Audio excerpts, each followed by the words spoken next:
Dan saya sungguh merasakan, sampai saya belum bisa berhenti menangis, merasakan benar-benar Tuhan hadir di sini. Dari semenjak saya masuk, saya sudah merasakan aura Tuhan, aura hadirat Tuhan sudah begitu nyata.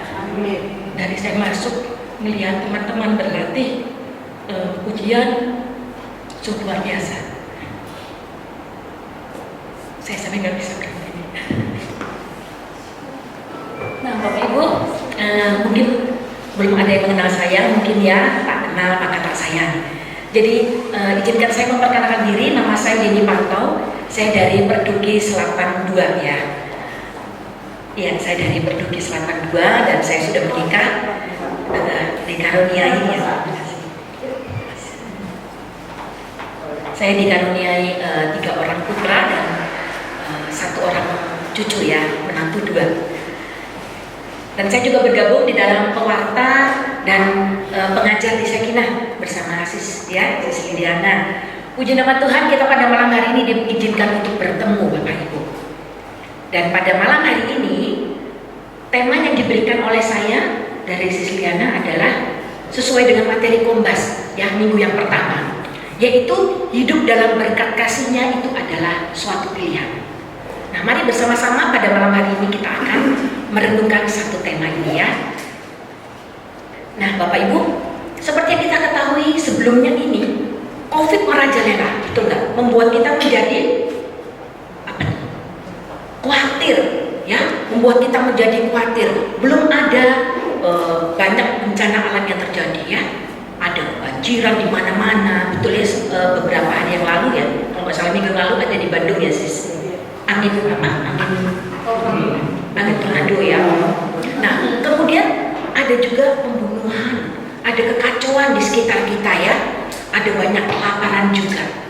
Nah, hal ini tidak bisa kita kontrol, betul ya.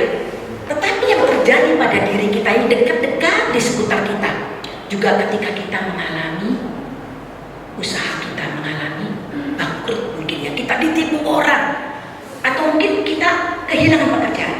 Nah, inilah yang banyak menimbulkan masalah. Dan kemudian pertanyaannya, kita ini bagaimana tanggapannya? Ya, nah kita mau lihat satu persatu Bapak Ibu.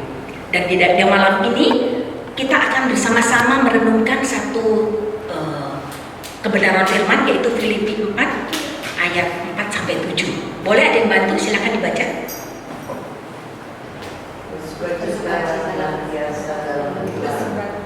Sekali lagi mengatakan hendaklah kebaikan hatimu diketahui semua orang. Tuhan sudah dekat. Janganlah hendaknya kamu khawatir tentang apapun juga, tetapi nyatakanlah dalam segala hal keinginanmu kepada Allah dalam doa permohonan dengan ucapan syukur. Damai sejahtera Allah yang melampaui segala akal akan memelihara hati dan pikiranmu dalam Kristus Yesus. Terima kasih. Nah, Bapak Ibu, ketika Rasul Paulus menuliskan ayat ini, sedang ada di dalam penjara. Seharusnya ketika di dalam penjara, seharusnya kesel, betul nggak? Seharusnya marah, bersungut-sungut. Tetapi kita lihat di sini, walaupun dia di penjara bukan karena atas perbuatan yang melanggar kriminal, membunuh atau dan lain sebagainya, tapi kita lihat bahwa Rasul Paulus tetap bersukacita. Dia bisa menuliskan di dalam penjara. Surat ini ditujukan kepada jemaat di Filipi. Untuk apa? Agar mereka tetap bersukacita. Nah, pertanyaannya, mengapa ketika di dalam penjara seharusnya kesel, seharusnya marah, protes, tapi malah bersukacita? Kira-kira kenapa, Pak? Bisa nggak, Bro? Kira-kira kenapa? Karena Rasul Paulus mempunyai keintiman dengan Tuhan, punya relasi yang intim dengan Tuhan, sehingga dia percaya bahwa apapun yang terjadi di dalam hidupnya, dia percaya Tuhan mempunyai kehendak dan Tuhan tidak akan meninggalkan dia. Itulah yang membuat dia menjadi tetap bersukacita. Nah, saat ini kita mau melihat Bapak Ibu ya, bersukacitanya ini diulang 2 kali. Berarti apa? Penting. Tuh. sampai diulang 2 kali. Nah, saya kan punya cucu nih, Bapak Ibu ya. Saya jadi teringat nih cucu saya. Suami saya itu suka gendong nih cucu saya. Digendong ke atas, ditangkap lagi. Digendong di atas, ditangkap lagi. Cucu saya nangis gak? Enggak, happy loh dia. Malah ketawa-ketawa, minta lagi, opa lagi gitu. Opanya sampai sakit nih punggungnya, ya kan? Tapi cucunya nih minta terus, gitu loh. Cucu saya umurnya 4 tahun, nanti Agustus ini 5 tahun ya. Coba dibayangkan, kalau cucu saya ini dilempar atau dideketin orang yang tidak kenal, reaksinya apa kira-kira? Nangis. Jangankan dilempar ya, dideketin aja pasti udah nangis, betul nggak? Nah, pertanyaannya, kenapa? Dia happy ketika ditaruh ke atas, dilempar ke bawah, ditangkap lagi, waduh. Karena cucu saya mempunyai relasi yang intim dengan suami saya. Ya opanya dong, ya kan? Dia percaya bahwa opanya tidak akan melepaskan ketika dilempar terus dilepaskan, bruk, jatuh ke bawah, nggak mungkin. Dia begitu percaya di tangan opanya dia akan merasa aman. Ya, nah kemudian saya teringat juga nih Bapak Ibu, ketika dulu saya belum hidup dalam pertobatan saya, seringkali saya merasa bahagia ketika saya mendapatkan promosi jabatan di kantor. Saya merasa bahagia ketika salary naik, betul nggak sis? Senang ya, bahagia. Saya merasa bahagia kalau saya bisa jalan-jalan keluar kota, keluar apa, nggak pernah keluar negeri sih saya sih. Tapi saya merasakan bahagia. Cuman ketika saya kembali bekerja, hal itu menjadi apa? Biasa saja. Pernah nggak ngalami hal yang seperti ini Bapak Ibu? Ketika kita begitu senang habis liburan gitu ya. Saya dulu antar judul ya. Saya kebetulan saya perginya itu ikut tim Indonesia, ikut SEA Games segala macam, itu jalan-jalan ke luar negeri. Tapi kalau saya sendiri saya nggak pernah, tapi selalu ikut di dalam tim. Nah, permasalahannya Bapak Ibu ya, ketika kita pulang kita merasakan sesuatu yang kosong, kayaknya kepengen lagi, kepengen dari jalan-jalan lagi supaya merasakan bahagia, kepengen naik jabatan lagi, caranya naik lagi supaya bahagia. Jadi bahagia yang dicari itu nggak ketemu-ketemu gitu loh. Setelah bahagia selesai. Nah, ini tentunya berbeda dengan sukacita, betul ya? Sukacita itu sumbernya dari Allah kita sendiri, Bapak Ibu. Karena bersumber dari Allah, maka sukacita itu tidak terbatas oleh waktu, nggak cepat habis gitu, terus ada di dalam hati kita, menetap terus di dalam hati kita, betul ya? Dan itu walaupun kita menghadapi situasi apapun, menghadapi cobaan, ya, ketika kita sakit nggak sembuh-sembuh, atau ketika kita mengalami ditipu orang, walaupun kita merasa sedih, tapi kalau kita selalu bergantung pada Tuhan, kita mempunyai hubungan yang intim, ya, relasi yang dekat, kita nggak akan merasakan jatuh yang bergelimpangan manis bombay gitu ya, enggak ya. Karena apa? Tadi ada sukacita, ya. Dan kemudian ini adalah suatu pilihan buat kita semua. Setuju nggak Bapak Ibu? Kita boleh loh nggak bersukacita, tetapi saya percaya Perduki Center Tangerang pilihannya adalah bersukacita. Amin. Amin. Ya. Dan kemudian caranya gimana kita mau bersukacita? Aduh, kita ini lagi ditipu orang, usaha kita bangkrut, kok kita harus bersukacita? Caranya kita harus menjalin relasi dengan Tuhan. Seperti yang tadi kita sudah bicarakan, kita harus berdoa, mendekatkan diri. Kita percaya bahwa setiap doa kita itu bukan berarti kita memaksa harus dikabulkan. Tuhan aku minta ini, Tuhan aku minta itu. Enggak, ya. Biarkanlah Tuhan yang mengabulkan sesuai dengan kehendaknya. Kalau sesuai dengan kehendaknya, puji Tuhan. Tapi kalau enggak, gimana sis? Terus berharap, terus minta belas kasihan Tuhan, betul ya. Tapi kalau tetap tidak dijawab, terus kalau nggak dijawab terus gimana? Doa terus ya. Nah, kita harus belajar untuk mengerti, oh ternyata memang bukan itu kehendak Tuhan. Mungkin ada jalan lain yang lebih baik sis, betul nggak? Ketika satu pintu ditutup, ada pintu lain yang terbuka. Kita percaya itu, amin. Ya. Dan kemudian kita kita juga membaca kitab suci loh. Karena di dalam kitab suci itu ada apa? Ada perintah Tuhan, ada kehendak Tuhan, ada larangan-larangan. Jadi ketika kita membaca kitab suci itu menguatkan kita. Kita ditegur nih. Terus kalau kita merasa down gitu, kita merasa dikuatkan dengan membaca kitab suci itu. Dan selain itu kita juga bergabung di dalam komunitas, nah seperti ini ya, komunitas Perdugi nih. Kayaknya membuat hati menjadi sukacita, betul ya? Apalagi kalau kita ada salah satu dari teman kita yang sakit misalnya, terus kemudian kita bisa curhat, kita bisa didatengin ya, wah dateng, didoain, itu menguatkan kita, betul nggak? Ya, dan kemudian terlibat di dalam pelayanan kayak tadi nih, aduh luar biasa. Pujian tadi bergelora ya. Jadi kalau misalnya ini bisa bergoyang, pasti bergoyang loh sis. Luar biasa. Jadi itu merasakan kita sukacita di dalam pelayanan kita, ya. Dan kemudian di dalam ayat kelima itu dikatakan hendaklah kebaikan hatimu diketahui oleh semua orang. Nah kita mau lihat nih, boleh dibaca, bantu dibaca Matius 22 ini. Yesus kepadanya, kasihilah Tuhan Allahmu dengan segenap hatimu dan dengan segenap jiwamu dan dengan segenap akal budimu. Itulah hukum yang pertama dan yang pertama. Dan hukum yang kedua yang sama dengan itu ialah kasihilah sesamamu manusia seperti dirimu sendiri. Di dalam kebenaran firman ini dikatakan kita mengasihi Tuhan. Yang pertama, kita juga harus mengasihi sesama. Ya, ini adalah perintah dari Tuhan sendiri. Bagaimana kita mendapatkan teladan? Gimana caranya kita mengasihi itu? Teladan yang utama dari Tuhan Yesus sendiri.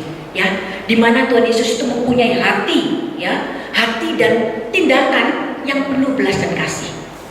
Kadang-kadang kita mempunyai hati yang penuh belas kasih, tapi di dalam hati aja loh, di dalam rencana aja, tapi gak ada tindakan. Pernah nggak seperti itu? Pernah ya, wajar itu. Kadang-kadang kita sudah berniat untuk membantu orang, tetapi hanya sebatas wacana, gak ada tindakan. Nah, di sini kita mau belajar dari Tuhan Yesus sendiri bahwa perlu ya untuk berbelas kasih perlu hati dan tindakan yang nyata. Kita lihat contohnya ketika Tuhan Yesus menyembuhkan, membangkitkan Lazarus, ya itu perlu tindakan ya. Tuhan Yesus kasihan, berbelas kasih. Aduh kasihan ya. Tapi kalau Tuhan Yesus tidak melakukan kegiatan ya namanya hanya di wacana saja. Nah inilah yang perlu kita pelajari. Terus kemudian ketika Tuhan Yesus menyembuhkan wanita yang pendarahan, ya di sini Tuhan Yesus memberikan teladan. Semua orang yang menderita Tuhan Yesus mengasihi. Tuhan mengasihi semuanya, ya. Semuanya itu berharga dan pantas untuk dikasihi. Nah, sekarang pertanyaannya nih, kita mengasihi sesama ya. Sesama itu siapa coba? Sesama itu mungkin kita berpikir kalau sesama itu hanya pujian yang asal di depan bukan. Atau mungkin ada yang berpikir ya ini kelompokku, ini Sarah ya, pahamnya maksudnya apa? Sarah itu apa ya? Ras, suku, agama, ras dan antar golongan. Nah mungkin karena dia satu suku dengan saya maka saya akan mengasihi. Tapi kalau suku lain, enggak deh, agama lain enggak deh. Nah inilah yang dikatakan bahwa sesama adalah orang yang ada di sekitar kita itu loh, sesama, ya, termasuk siapa? Musuh kita, termasuk orang-orang yang menderita. Sesama kita itu termasuk orang yang terjolimi, ya, itu sesama, ya. Dan kemudian ketika kita mengasihi sesama itu bukan hanya dari pikiran saja. Kita mempunyai empati yang tinggi, kita peduli, tetapi kita juga harus bersikap, melakukan tindakan, ya, solider, ya, penuh subsidiaritas di dalam kehidupan kita. Selain itu juga perkataan. Jangan sampai perkataan kita ini menjadi batu sandungan untuk orang lain. Tetapi biarkanlah perkataan kita ini menjadi berkat. Amin. Ya, menjadi berkat dan kemudian lebih bijaksana dalam berkata-kata. Itu kita mengasihi sesama. Nah, pertanyaannya sekarang Bapak Ibu, apakah kita sudah melakukannya? Ya. Di sini dikatakan bahwa ketika kita tidak mengasihi sesama, artinya kita juga tidak mengasihi siapa? Betul. Iya. Jadi jangan kita kalau mau ikut meneladani Yesus, ikut total semua, jangan separuh-separuh gitu ya. Oh, kita mau nih punya tindakan nih, punya hati mengasihi, mau membantu. Tapi kita mau melangkah, sudah mau melakukan tindakan, tapi kita pilih-pilih. Nah, itulah Bapak Ibu. Ya, kita mau mencoba gitu ya. Jadi kita mau mengasihi sesama dan mengasihi Allah itu sendiri. Bapak Ibu tentunya udah tahu ya dosa itu apa, gitu tahu kan ya. Kita nggak boleh membunuh, nggak boleh mencuri segala macam. Tapi satu hal kita malam ini mau diingatkan, dosa kelalaian, yaitu adalah dosa apa? Yang tidak melakukan kehendak Allah. Itu adalah dosa kelalaian. Jadi kalau kita tidak melakukan kehendak Allah, kita juga sudah berbuat dosa. Kita tidak mengasihi sesama, itu sudah dosa. Ya, kita mau beda-bedakan sara tadi ya, itu sudah dosa kelalaian. Ya, maka dari itu saat ini kita juga tahu ya tentunya ya di dalam kehidupan kita nih ada sekelompok yang berlebihan, makmur ceritanya ya. Ada sekelompok orang yang kekurangan. Pasti banyak ya di tempat kita. Ini akan menimbulkan apa nih? Kesenjangan, betul nggak?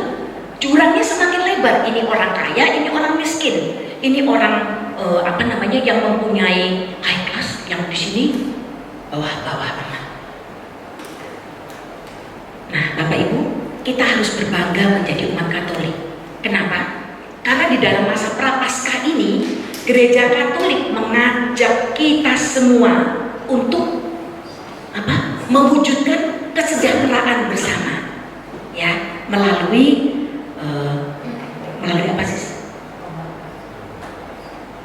Tindakan nyata melalui temanya APP apa? Solidaritas dan iya. Itu Gereja Katolik mengajak kita untuk mewujudkan kesejahteraan bersama. Ya, nah kita lihat nih sekarang solidaritas itu apa gitu ya. Solidaritas itu adalah ketika kita mempunyai perasaan solider, senasib, setia kawan, ya. Tapi di sini setia kawannya ini bukan yang negatif ya. Contoh, mabuk bersama, solider, ya nggak? Terus mungkin nipu bareng, ngerampok bareng, dan seperti itu. Atau kalau nggak di kantor kita, ayo janjian kita telat bareng yuk, nggak seperti itu tentunya ya. Dan solidaritas ini ketika kita mempunyai empati loh, empati. Ketika ada teman kita yang sukses ya naik promosi jabatan, kita ikut bangga ya, kita memberikan pujian, kita terus mendorong, wah luar biasa kamu ya. Dan kemudian solidaritas itu adalah peduli. Jadi ketika kita sakit nih, misalnya bapak sakit ya pak, misalnya ya, terus tim ini datang ya, mengunjungi, memberikan support doa, memberikan semangat, ayo pak cepat sembuh pak, nah ya. Terus kemudian kita penuh perhatian kepada orang dan murah hati. Nah, murah hati ini perlu itu tadi, pikiran dan tindakan. Kalau kita hanya sekedar kita sudah kaya, tapi kita nggak mau membantu, kita hanya berpikir, ya deh, aku bantu, tapi kita nggak melakukannya. Hati-hati, dosa kelalaian, ya. Kemudian kita juga nggak egois, ya, nggak merasa masa bodoh. Dan solidaritas itu adalah juga berperan serta. Nah, ini Bro Adit berperan serta sebagai pemusik, luar biasa. WL, si Henny, singer, itu semua berperan serta di dalam komunitas kita ini. Itulah yang dinamakan solidaritas, ya. Dan kemudian ketika kita solidaritas, melakukan solidaritas, itu pasti ada dasarnya, ya. Dasarnya adalah kepekaan, ya, kepekaan terhadap pemberitaan, kepekaan, pokoknya judulnya tuh kepekaan gitu. Paham ya? Nah, kepekaan ini kalau kita mempunyai kepekaan, maka inilah yang akan menimbulkan tindakan kita berupa solidaritas kepada orang-orang yang ada di sekeliling kita. Kalau kita nggak peka, kita cuek, nggak akan solidaritas, nggak akan mempunyai rasa solider kepada orang yang ada di sekeliling kita, ya. Dan kemudian subsidiaritas, Bapak Ibu. Subsidiaritas ini adalah ketika kita memberikan bantuan atau kepercayaan dari pihak yang lebih tinggi kepada pihak yang lebih rendah. Jadi orang yang kaya memberikan bantuan kepada orang yang lebih kekurangan, ya. Ketika kita mau bagi-bagi sembako, contoh nih, mungkin di Perduki juga sering gitu ya, di Tangerang ya ada bakti sosial, bagi-bagi sembako. Nah, inilah subsidiaritas, ya. Dan kemudian dengan membantu pihak yang lebih rendah, ini akan meningkatkan potensi ya untuk bertumbuh dan berkembang secara mandiri. Nah, ini contohnya nih, gampang nih. Ketika ada orang jualan nih, contohnya peyek, tahu peyek kan ya? Peyek, mungkin kita nggak suka, ya, tapi kita bisa beli itu. Karena dengan kita mengeluarkan uang sedikit untuk membeli, itu sangat memberkati mereka. Kalau kita nggak suka, kita pulang kita kasih aja ke satpam di pinggir jalan atau mungkin ke orang lain ya, pengemis atau apa, bisa kan ya? Jadi kita membantu orang. Kalau kita nggak suka, jadi jangan alasan aku nggak mau beli peyeknya, nggak doyan aku. Nah, itu banyak loh yang terjadi seperti itu, Bapak Ibu, ya. Dan kemudian potensi untuk bertumbuh dan berkembang ini kita harus ingat, kita nggak boleh mengambil alih tugas dan wewenang itu, ya. Dan kemudian tanpa membuat mereka menjadi bergantung kepada kita. Contohnya nih, dalam kehidupan kita sehari-hari mungkin ada tetangga kita yang kekurangan. Kalau kita membantu mereka kasih uang, kadang-kadang ya, itu menjadikan mereka tidak mandiri, betul nggak? Kita hanya memberikan ikannya gitu loh kayaknya kan, ibaratnya kita memberikan ikan. Tapi kalau kita mau membuat dia menjadi tidak bergantung, kita kasih kailnya, yaitu kasih pekerjaan. Mungkin bisa kita bantu menjadi tukang kebun misalnya ya, atau mungkin menjadi security gitu ya. Itu hanyalah salah satu contoh. Nah, Bapak Ibu, kalau tadi kita sudah bicara solidaritas dan subsidiaritas, itu adalah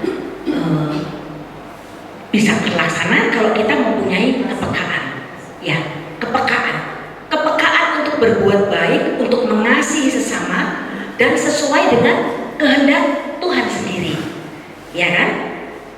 Nah, saat ini kita mau melihat ayat yang ke-6 tadi. Ayat yang ke-6 tadi dibilang apa? Jangan khawatir, betul ya? Jangan khawatir. Nah, di sini kita bisa belajar. Kalau bunga bakung aja di ladang, kalau burung-burung yang di udara aja tetap hidup, siapa yang pelihara? Betul, Tuhan. Jadi kita perlu nggak khawatir, Bu? Khawatirnya tuh kadang-kadang kita tuh khawatirnya berlebihan loh. Khawatir nih. Kalau kita mempunyai berada di pihak yang lebih tinggi ya tadi ya. Di pihak yang lebih tinggi maksudnya lebih makmur gitu ya. Mungkin kita berpikir gini, khawatirnya aduh jangan-jangan nanti kalau kita bantu orang itu nggak bisa balas. Jangan-jangan air susu dibalas dengan air tuba. Jangan-jangan nanti apa ya? Mereka nggak balas, mereka malah menjelek-jelekan kita. Itu khawatirnya tuh berlebihan. Tapi kalau kita di dalam posisi yang lebih rendah, yang nggak mampu, mungkin khawatir kita itu ya itu banyak nih. Aduh, aku kok nggak bisa sekolahin anakku, gimana nih anakku ya? Gimana masa depan ini? Bagaimana dengan pekerjaan? Mungkin ada yang mengalami PHK dan lain sebagainya. Nah itu. Dan dari sini kita mau belajar bagaimana kita mau berpasrah kepada Tuhan, ya.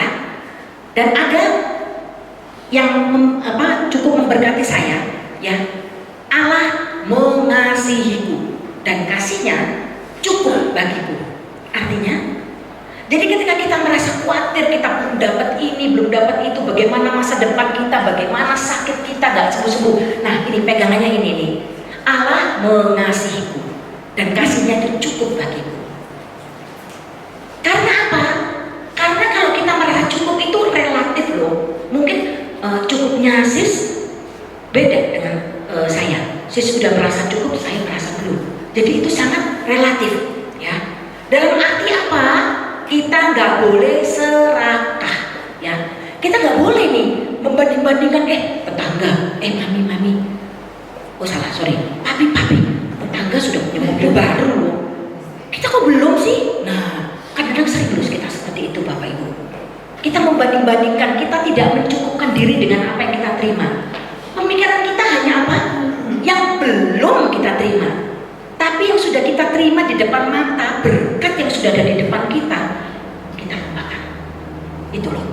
Jadi kita mau mencukupkan diri dengan bersyukur. Amin. Iya. Nah, ketika kita sudah mencoba untuk tidak terprovokasi oleh khawatir, kita harus berpikir apa? Positif. Fokus kita hanya pada ada yang sudah kita terima. Apa yang belum kita terima, kita bisa berusaha, tapi jangan sampai menjadikan itu khawatir yang berlebihan. Oke ya. Nah, apapun yang terjadi di dalam setiap kehidupan kita, baik suka maupun duka, kita mempunyai satu hal di dalam hati, bahwa Allah itu ada, bahwa Allah mempunyai rencana yang besar di balik semua yang kita alami itu. Ya, kalau saat ini mungkin kita ditipu orang, usaha kita bangkrut ya. Ini banyak usaha di sini ya. Wah, pengusaha, Pak, gimana nih usaha kita bangkrut, kita ditipu dan lain sebagainya. Percaya, Tuhan pasti mempunyai rencana yang besar, ya. Jadi terus bersyukur dan bersyukur. Kemudian kita juga harus berdoa, ya. Dan sekali lagi berdoa tidak memaksa Tuhan. Berdoa bukan mendikte Tuhan. Biarkanlah Tuhan yang bekerja full. Biarkanlah Tuhan yang berkarya, ya. Dan kemudian ketika kita bisa bersyukur, ya. Ketika kita bisa bersyukur, relasi kita akan semakin lebih dekat lagi dengan Tuhan, semakin lebih intim lagi dengan Tuhan.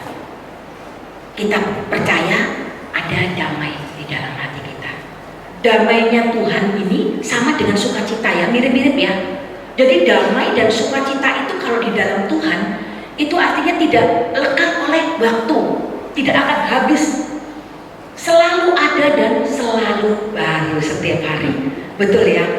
Dan damai ini terus menjadi pemikiran kita, sehingga kita terus dalam melakukan segala sesuatu ada damai, gak ada khawatir. Kayaknya enak banget deh ini. Ya, seperti itu. Nah, Bapak Ibu,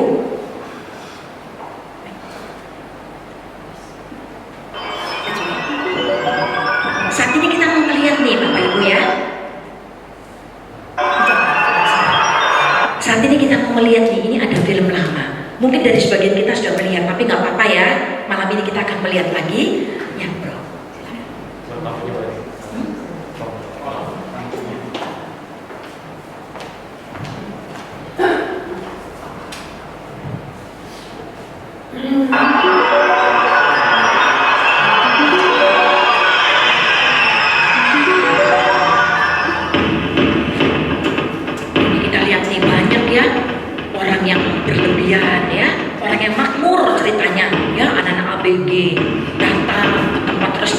Pilih-pilih makanan, ya. Sama ada pengadanya, Mereka pesan makanan yang sesuai dengan pilihan mereka.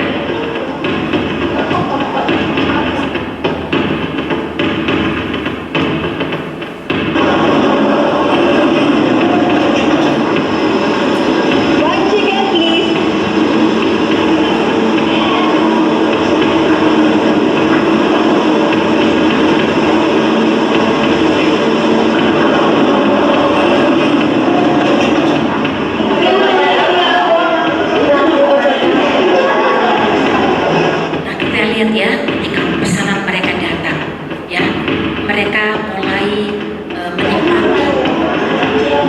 Tetapi yang kita lihat di sini, mereka tidak menghabiskan makanan mereka. Mereka malah hanya ingin ketemu, ngobrol, ya. Ada nggak perasaan bersalah? Mereka tidak menghabiskan makanan mereka, ya, meninggalkan begitu saja.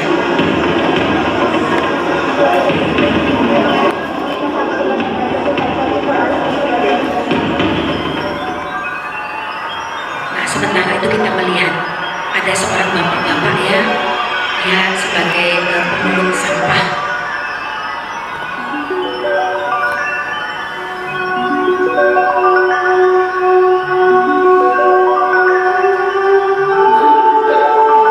Keadaannya berbeda, ya, dengan ABG yang tadi, ya.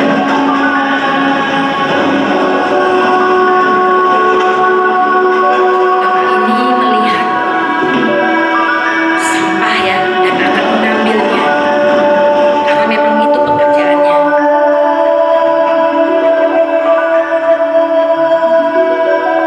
Lihatlah wajah sukacitanya dia ketika bapak ini melihat ada ayam, ya, yang masih banyak belum digigit, ya, masih ada daging-dagingnya, dimasukkan ke dalam kantongnya dia yang dia bawa. Tapi ayam yang tinggal tulang dia pisahkan satu ke tempat yang lain. Dan kemudian bapak ini mulai pulang. Nah, kita lihat nih, anak-anak yang begitu gembira, begitu sukacita.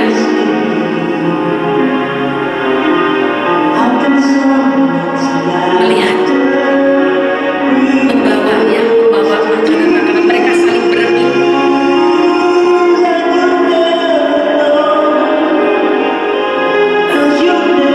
Ini adalah makanan bekas, ya, makanan sampah, ya. Tapi lihatlah bagaimana mereka merasakan itu adalah berkat untuk mereka.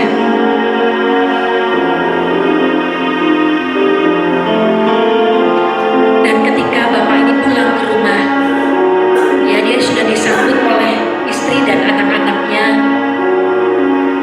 Mereka begitu sukacita, aduh, bapak pulang membawa makanan, membawa berkat. Dan ibunya mulai membuka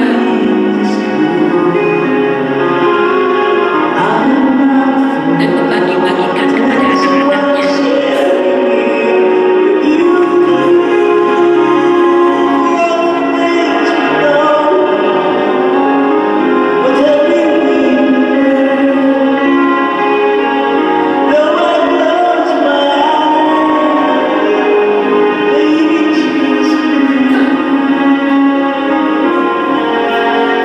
Dan ketika anaknya tidak sabar, ya, karena udah lapar dan ingin mengambil, tetapi sang ayah mengingatkan untuk berdoa terlebih dahulu, bersyukur.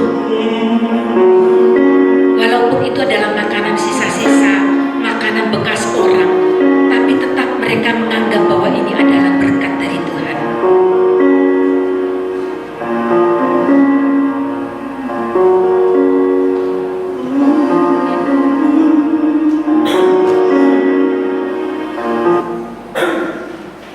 Ya, ini Bapak Ibu, ya. Jadi ini adalah kesimpulannya nih saat ini nih. Kalau tadi kita sudah melihat itu, terharu nggak? Terharu, ya. Jadi ini adalah kesimpulannya nih Bapak Ibu. Bagaimana kita mengenal pengenalan, ya, nggak salah, ya. Bagaimana kita mengenal Tuhan Yesus itu sendiri, ya. Kalau kita mengenal dengan baik Tuhan Yesus dan bukan hanya tahu, tetapi mengenal, kita akan mengikuti Tuhan. Tetapi kalau kita hanya tahu Tuhan tapi tidak mengenal siapa itu Allah, itu juga akan mempengaruhi apa yang ada di dalam pikiran kita. Ya, kalau kita tahu bahwa Tuhan Yesus itu begitu mengasihi kita, Dia adalah Allah yang baik, maka kita akan pasti mempunyai pilihan, ya, di dalam hidup kita. Pilihannya itu apa? Sukacita. Tadi, ya, sukacita itu adalah pilihan kita. Dan kemudian kita juga akan mengasihi sesama, mengikuti perintah Tuhan, dan untuk berbuat baik kepada sesama kita. Dan kemudian yang khawatir ini tentu bukan pilihan kita dong, betul ya?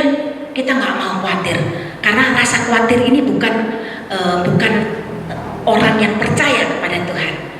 Jadi kalau kita khawatir, berarti kita bukan orang yang percaya kepada Tuhan.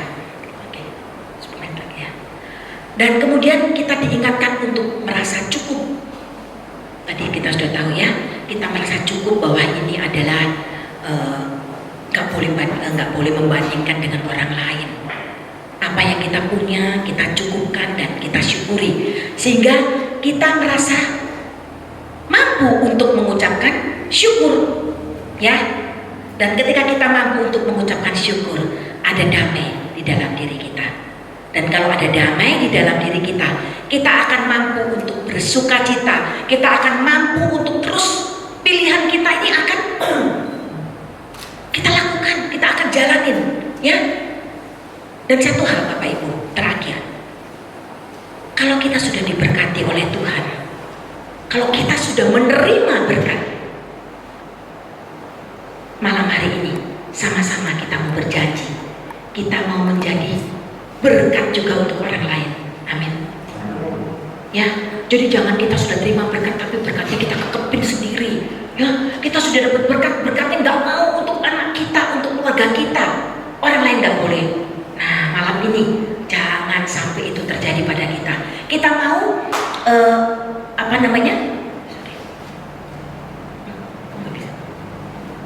kita mau terus membagikan berkat, ya. Jadi kita mendapat berkat dan kita membagikan berkat itu kepada sesama. Ini pertemuan kita pada malam hari ini, Bapak Ibu, ya. Dan sebagai penutup pertemuan kita pada malam hari ini, kita sama-sama mau angkat suatu pujian, ya, yaitu tangan Tuhan, ya. Tangan Tuhan itu kita tahu bahwa tidak panjang untuk menolong kita, dan telinganya itu, ya, tidak kurang tajam untuk mendengarkan setiap permohonan kita. Mari saat ini Bapak Ibu kita mau tenangkan hati kita. Saat ini kami mau kembali menghadap kepadamu Tuhan. Kami kembali lagi menghadap kehadiran-Mu Tuhan. Kami tahu dan kami percaya Tuhan, Engkau Allah kami yang begitu baik.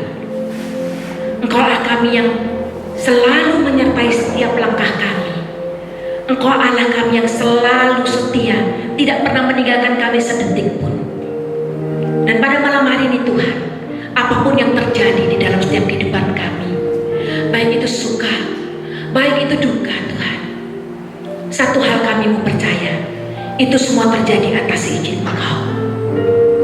Dan ketika kami mengalami Tuhan, kami tidak mau menggerutu.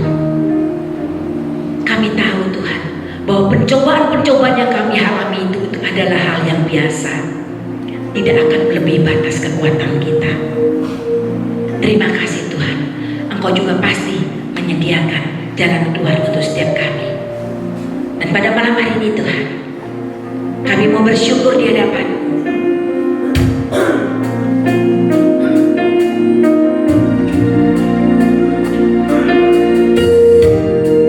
Kita mau sama-sama katakan, tangan Tuhan tak kurang panjang untuk selalu menolong hidupku. Telinganya tak kurang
membantu sesama kami yang membutuhkan tanpa memandang siapapun Tuhan. Biarkan hati kami terus limpah dengan syukur Tuhan. Biarkan hati kami terus memuji-muji nama-Mu Tuhan. Biarkan hati kami terus mau bersuka cita. Biarkan hati kami terus mau merasa cukup, mau bersyukur dan berdoa, sehingga boleh mendapatkan kedamaian. Dan pada malam hari ini Tuhan, mari kita tumpangkan tangan kita.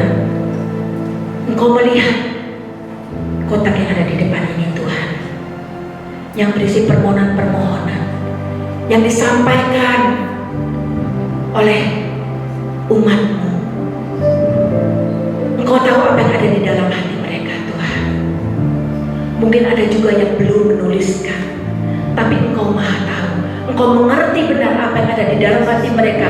Engkau mengerti benar apa yang mereka inginkan, apa yang mereka butuhkan Tuhan. Mungkin ada sakit penyakit yang tidak kunjung sembuh. Mungkin ada hubungan keluarga yang kurang harmonis. Mungkin ada kekhawatiran akan masa depan. Mungkin ada harapan-harapan kami yang belum terlaksana. Kami mau berdoa Tuhan dengan segala kerendahan hati. Biarkanlah kiranya Engkau menurunkan Roh Kudus-Mu saat ini. Kami percaya kuasa-Mu turun atas kami saat ini. Dan biarkanlah Tuhan Engkau mendengarkan doa kami. Engkau sendengkan telinga-Mu Tuhan. Dan bila sesuai dengan kehendak-Mu, kiranya Engkau mengabulkan permohonan kami. Terima kasih Tuhan. Terima kasih. Syukur namanya ya namanya.